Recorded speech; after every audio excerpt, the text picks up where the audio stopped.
Hey guys, welcome to the daily analysis for today, December 3rd. It is Monday, of course, our first trading day of the week, so that's always an exciting day, seeing how the markets are going to kick off. However, today, to be honest, across the board, there was not that much excitement. Most of the pairs kind of sat around the similar levels that they were already at and have kind of been testing these major levels for a while now. There's a few exceptions, like for instance, the pound dollar had a very, very bullish day today. But other than that, well, not other than that, but most of the pairs had much less movement. So we'll cover all those and, of course, cover the anticipation of when these pairs do break out. But before we get into all that, let's check out our news for tomorrow, which is Tuesday, of course. All right, guys, so not a lot going on as far as news goes tomorrow.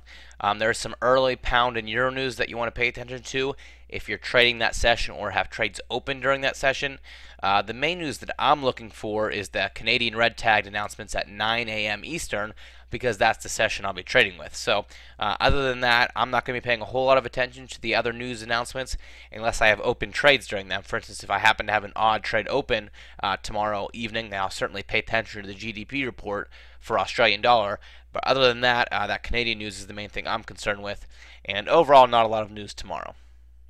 Alright guys, and next I just want to quickly cover our terms, which basically just say that we're not licensed or qualified to provide investment advice, and that everything that we do here and concerning the daily analysis is purely for your educational benefit, and it is not instruction as far as how to risk your own money. Alright, so make sure you understand that clearly, and we will jump right into the charts.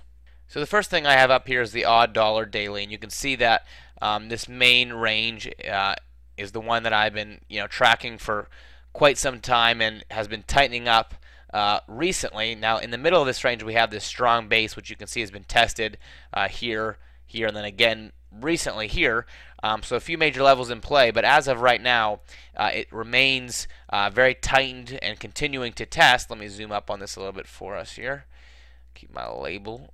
Okay, you can see that it's still bouncing back and forth and testing. So at this point, for me personally, assuming it continues to, trust these levels, so to speak, and bounce off these levels and remain inside this triangle, the targets are too small for me to be willing to take any trades. So as of right now, I'm not going to be taking any Australian dollar trades until it breaks out of this triangle, either north or south. Now, I typically don't care which way it breaks out on a given pair. But for the odd, I do particularly like bullish breaks because if you're holding a long term, like a daily break on the odd dollar, you get some nice rollover if you're going long, and there is some very negative rollover taken out of your account if you're short. So for that reason, I would prefer a bullish breakout, but obviously overall does not make that much of a difference. Okay, so either way, looking for a breakout. I'm not taking any trades until we get a breakout because I don't think there's a large enough target for my personal trading style to be worth an entry here. Now, a few things to keep in mind. If it breaks out to the upside, watch out for the next major level that it'll need to test. If it breaks to the downside, it's obviously very likely that once something breaks, it's going to come back and retest. Now, the issue with the break to the downside is that because this is a steep upward trend, it has to go very far back to test. So, because the market always is moving to the right, if this breaks and then chops, in order for it to come back and test this continuing trend line, it would have to come all the way back up here. So that's what you got to be careful about, because a lot of times that will happen. It'll look like it's a strong break to the downside. Then it'll start making its way back up and it'll look like a fake out, but really all it's doing is coming all the way back to test this trend line, and then it'll continue to go back down. So that's always something you need to be careful when you're trading these trend breakouts. Make sure you know where these lines are. Make sure you know if it's planning or not. You can't know if it's planning, but be aware that it could be testing a level, so know when to get out and know when to respect those levels and those lines. Okay, so that's the odd dollar. There's some other pairs that are in similar situations, but the odd is the major pair that I'm watching in terms of tight breakout potential. Okay, next up I have the pound dollar, and as I noted earlier, the pound dollar, unlike many of the other pairs today, made a very nice move. You can see that it moved up to the bullish side with quite a bit of momentum. Now, a few things to note here. Obviously, this is considered a breakout because it broke this major trend line, which was in place for quite some time, obviously starting up here and being intact the whole way down this level. Now, I'm not completely confident in this breakout quite yet. It would have to maybe come back, test, and then show some serious momentum to the upside afterward.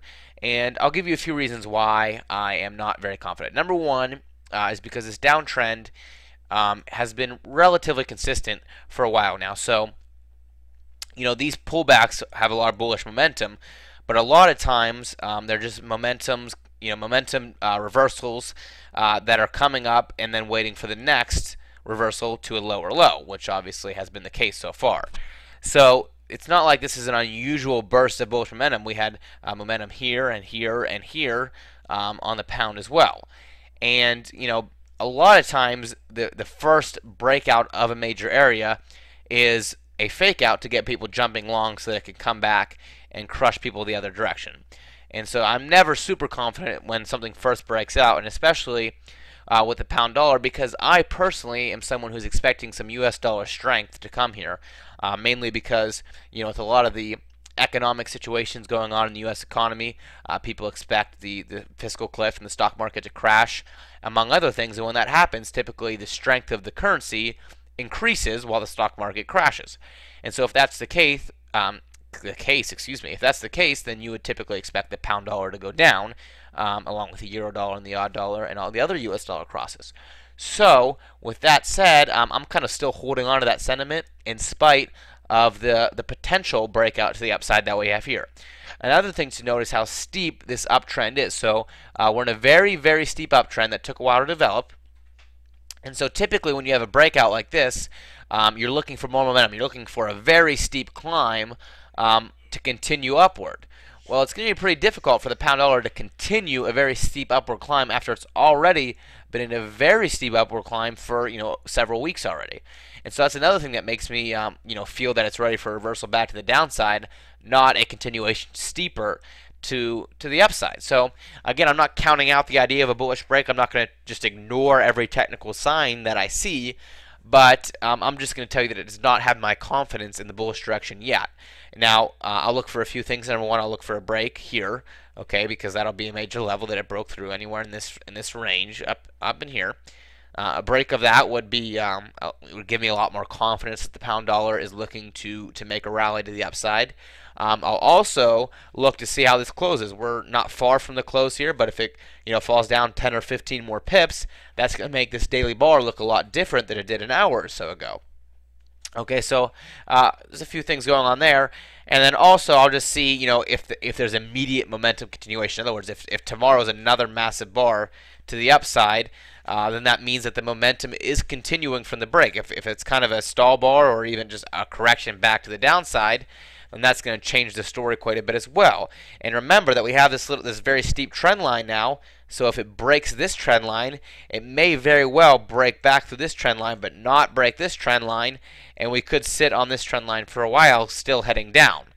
So that's a potential as well. So a lot of opportunities in the pound. Not all of them are leading towards a definite crash back down. I'm not saying that's a guarantee that it's headed back down. I'm just saying that I'm not quite confident in the bullish break yet. Just as I wasn't confident in the euro pound break to the downside, in which case I was wrong. I was saying well, the euro pound's been up, it's been consistent. It broke to the downside. I said I'm not so confident in this. But you know what? It stayed below that line. I was incorrect in my lack of confidence. So just because my confidence is not there does not mean that it's not going to be the case. But in this situation, again, I need to see more evidence before I really believe that the pound dollar is headed up for a while yet to come. All right, let's take a look at the euro dollar. It's somewhat similar, but a couple different things in play there. All right, guys, so the next thing I want to show you quickly here is the euro dollar. And I said it's similar to the pound dollar in that it's in a steep move to the upside, and today was a good day. Now, another thing that's different about the euro than the pound is that it's not exactly breaking through trend lines. Number one, we have this line here that I've drawn from these two tops, but it's not like it's a long-term consistent trend line that's been tested for a long period of time, so it's not exactly relevant yet. Now, what it looks like we have here on the euro dollar is what I would consider an expanding bearish wedge, because it is going down and the range is getting larger so far. But it's going to require a few more tests before it's really a concrete wedge that you're going to be making trades based on. Now, if this happens to back down right off this key level that or right off this level that I've drawn off these two tops, then it will become a key level, and I'll continue to draw this and respect this level. Right now, it doesn't mean all that much, so I'm just going to be waiting on the euro dollar to see if it tests. Now, again, because I'm not extremely bearish on the U.S. dollar, I'm actually more bearish on the euro than the U.S. dollar, I would expect that it might turn around right here. Not because of that trend line in particular, just because I think that there's potential here for the U.S. dollar to gain some strength. So we'll see how that plays out, and if in fact it does reverse, in the next few days, I'm going to be looking for a continuation of that down to this area. Now again, this isn't a major level either, this bottom line, but you can see that it is waving lower, and so to me that's good enough to take a short signal, assuming that there's a good technical setup, and if so, I'll be looking short. Okay guys, so just keep that in mind. Not a great signal, not a great level yet, but that could develop pretty soon here. Alright guys, and lastly we have this pound New Zealand, which is appearing to be a final breakout after this very long wedge that we were in. It finally looks like we do have a breakout to the upside. Now again, I'll be honest with you, I'm not finding a ton of confidence in this breakout, just because it was so tight at this point that basically any decent sized bar is going to break out one side or the other, and so the pound New Zealand broke to the upside.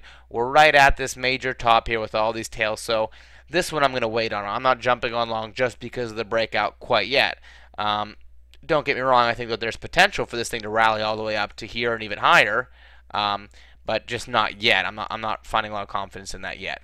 But keep an eye on that one. We could get a test, a continuation. This could be a fake out, and we could get a bread to the downside. A lot of potential there. I'll keep you posted on what I'm thinking, and I would encourage you just to keep an eye on that because, again, any move on the pound New Zealand can mean a lot of pips.